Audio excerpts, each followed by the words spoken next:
Hey y'all, and welcome to PolitiBrawl.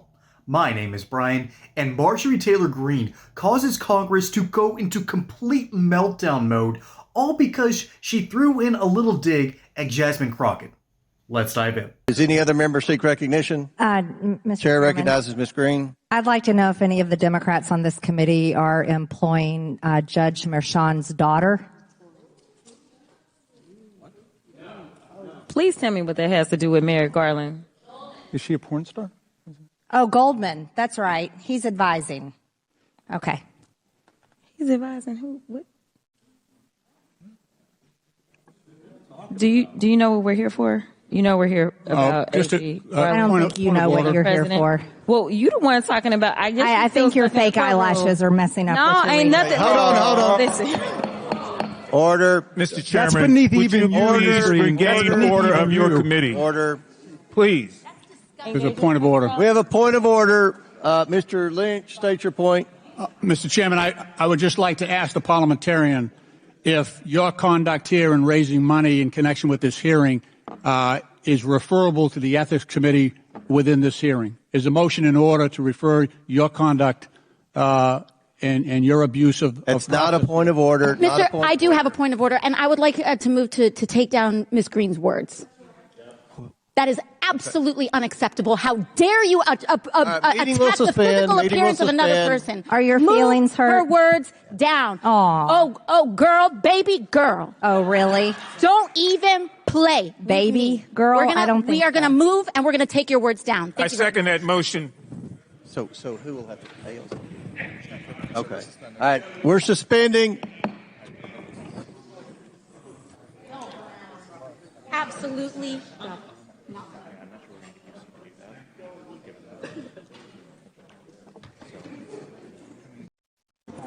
The committee will reconvene. Miss Greene has 4 minutes and 21 seconds. There's a motion. Ms. Greene, do you wish to strike your words? I have 4 minutes and 21 seconds to speak. I think we have to do the motion first, and then unless there's another motion, then you'll be recognized again. But I believe there's another motion coming. So, will you agree to strike your words? Yeah. I'll Okay. Ms. Greene agrees to strike her words. I believe she Chair should apologize. recognizes No. Mr. Perry. Okay, hold on. Then after Mr. Perry's going to be recognized, then Ms. Greene I'm not has 4 minutes and apologizing. 21 Well, seconds. then you're reserve not the right to striking your object. words. I am Mr. not Chair. apologizing. Now let's go. Come on, guys. Why don't you debate me? Mr. Chairman. Don't apologize, Marjorie. Don't do it for a single second. Because if you are going to get triggered by a little comment like that, then let's be honest here, folks, Jasmine Crockett does have extensions for a whole lot of things. Fake eyelashes, that's going to be a thing. No one's judging you for wearing that. They'll only judge you if you can't maintain it. So let's be honest. The Democrats need a little bit of a humbling here, and I don't think the election back in November was enough to get them the message. Currently, the Democrat Party thinks it's a great idea. One of their top advisors, James Carville, at least used to be a top advisor back during the Clinton era, is basically saying that returning Abreu Garcia, you know, the MS-13 member, you remember that guy, that Van Houten, a senator from Maryland, went down to El Salvador to see if he could bring him back. Are you kidding me? This is insane. The fact that these people care more about these optics, the fact that the Democrats care more about the appearances of things rather than the actual things themselves, tells me that we only have one serious political party in this country, and it's technically not even the Republican Party. It is the Trump Party. It is the whole idea that reining in the system, bringing on Elon Musk to make sure that the government is actually functioning the way it's supposed to, finding ways to cut through the absolute crap of our bureaucratic state and save the American taxpayer dollar. Let's be honest, that didn't happen under George W. Bush. That didn't even happen during the first Trump term, and now he knows better. He's gotten some extra power-ups, so to speak, and now he understands what needs to be cut and what doesn't. Furthermore, the Democrat Party has been screaming like a banshee about this whole system, and for them to get this triggered by a little barb from Marjorie Taylor Greene, and let's not forget the whole reason that this kerfluffle happened to begin with. This isn't about Congress losing their minds in a subcommittee.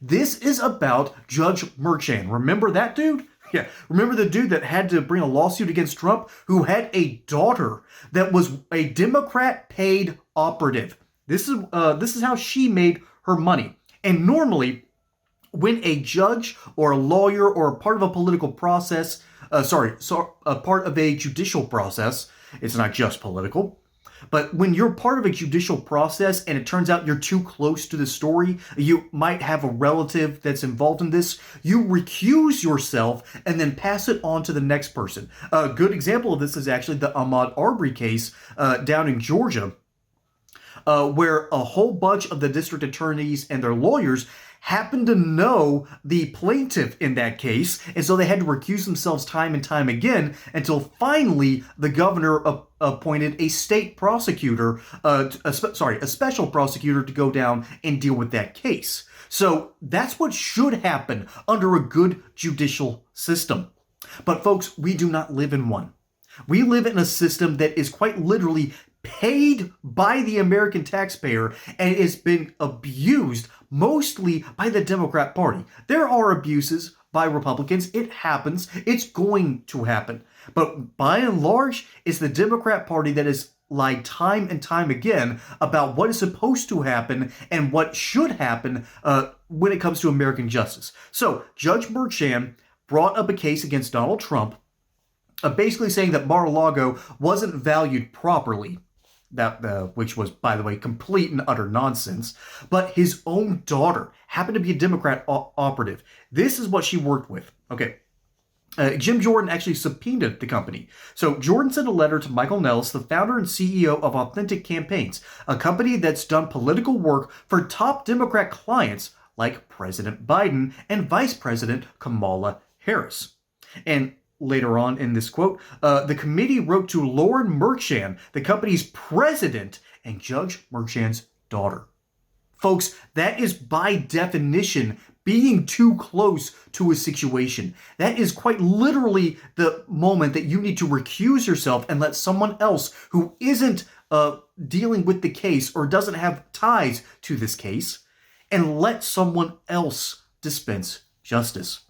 That didn't happen. Okay? That is what we are dealing with. We've got one serious party in the United States, and we've got one deeply unserious one.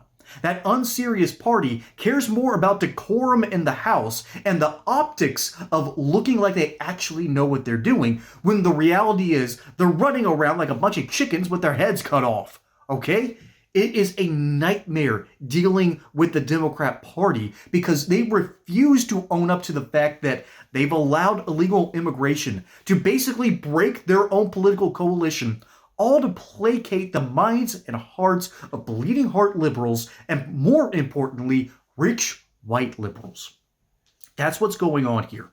All right? This isn't about Marjorie Taylor Greene, which, by the way, correctly threw out 6 people at her recent town hall meeting. Man, I really wish I had an opportunity to go to that. I signed up too late. I actually am represented directly by Marjorie Taylor Greene, and that would have been fun to watch, but no, she was right to do so. She is right to call out her Democrat colleagues here, and the rest of Congress lost their ever-loving minds, all because Marjorie Taylor Greene correctly called them out. That's why they went after her. That's why they cared about the little dig at Jasmine Crockett. That's why AOC lost her mind, if that was possible. I didn't know she had one to begin with. But ultimately, I think the best way to describe this situation is in Shakespearean iambic pentameter. Methinks the barkeep doth protest too much. Folks, my name is Brian. Hope you enjoyed that segment here on PolitiBrawl. Don't forget to like and subscribe. Catch you on the next one. Until then, y'all have a good one.